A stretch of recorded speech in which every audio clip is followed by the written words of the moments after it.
Joining us now is Kari Hines of the Texas A&M Forest Service for more on the growing wildfire danger in our area. Kari, thank you so much for joining us. Thanks so much for having me.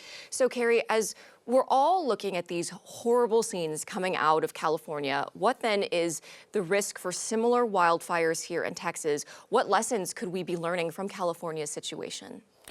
So it's important to take a step back and remember that no matter where you are in the world, wildfire in particular, burns a certain way because of three things. We call it the fire environment triangle. Fire will burn dictated by weather, of course, dictated by topography, and dictated by fuels. And in California right now, we're obviously in what happens when three of those things line up.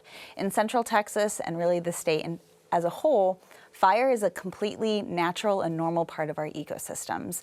We have come in and suppressed it and changed the way our ecosystems look. So by looking at the one side of the fire behavior triangle that we can influence, which is the fuels or what burns during a wildfire, we can impact and hopefully decrease the chance that the things that we don't want to burn won't burn.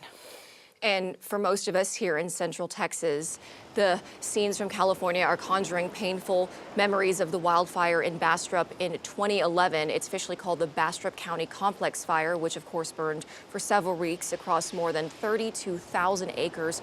So what has changed since then? Are we here at a greater risk due to climate change or drought?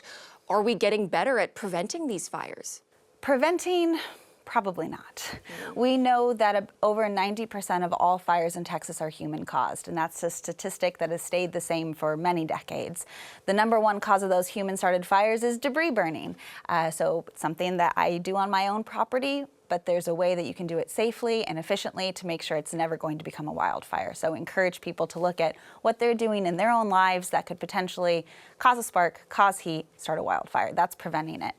Then, of course, there's the second part of your question, which is reducing the risk that we have catastrophic loss, whether that's to ecosystems or whether that's to our structures.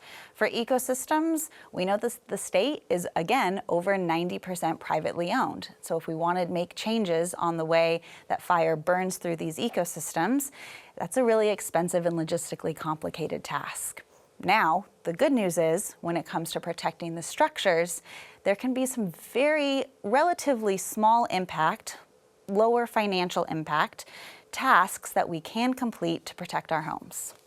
And I want to get more on that in a second. But first, I want to reiterate, part of why California is so destructive is because it's hitting highly residential areas. So if you think about examples of homeowners insurance policies being denied or canceled, it seems like higher risk isn't coaching ever closer to more densely populated areas where the destruction is maximized. So why is that? So we know that fire burns in the natural areas, of course. We have an area called the wildland-urban interface. That's where the nature stuff meets the human stuff.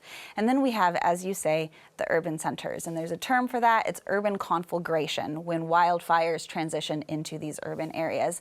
And yes, the insurance agencies have noticed, and we do have plenty of people here in Texas who are reporting that they're either not getting renewed for their insurance or they're getting rate hikes. And lastly, what's your advice to homeowners who may be watching? Some quick tips to help them assess their risk and keep their homes safe.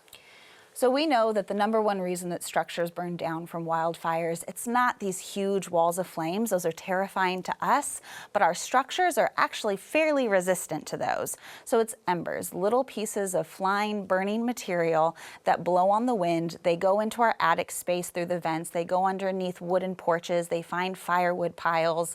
They find all these little nooks and crannies where they can gather and over time build up.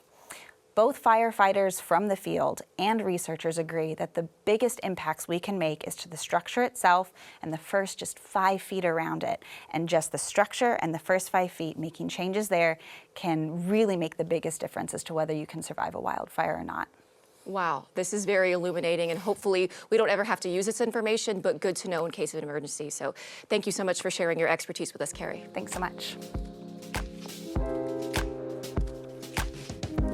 Thanks so much for watching. If you like this video, be sure to subscribe for more from Austin Insight. You can also watch full episodes of Austin Insight for free on the PBS app.